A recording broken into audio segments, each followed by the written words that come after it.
अस्सलाम वालेकुम, welcome back to another video. इस वीडियो में मैं आपको व्हाट्सएप के न्यू अपडेट के बारे में बताऊंगा। जी हाँ दोस्तों, व्हाट्सएप के ऊपर एक न्यू अपडेट आया है। आज की इस वीडियो में वो अपडेट आपके साथ शेयर करने वाला हूँ, लेकिन उससे पहले चैनल पर न्यू है तो चैनल को लाजमी सब्सक्राइब कर दे।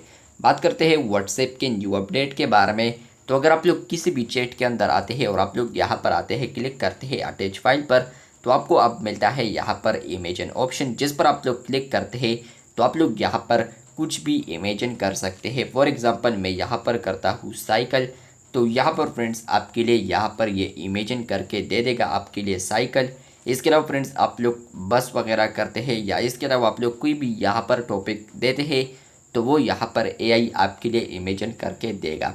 कुछ यहाँ पर प्रॉम्प्ट्स ऐसे हैं जो कि वर्क नहीं कर रहे इनिशियली स्टेज में, जो कि आने वाले दिनों में यहाँ पर फिक्स हो सकता है। इसके अलावा फ्रेंड्स आप लोग अटैच फाइल पर आएंगे तो आपको इमेजिन ऑप्शन अगर मिल रहा है तो आप लोगों ने कमेंट बॉक्स में लाजमी बताना है। चैनल पर न्यू है तो चैनल को सब्सक्राइब कर दें। मिलते हैं बहुत जल्द, तब तक के लिए अल्लाह हाफिज़।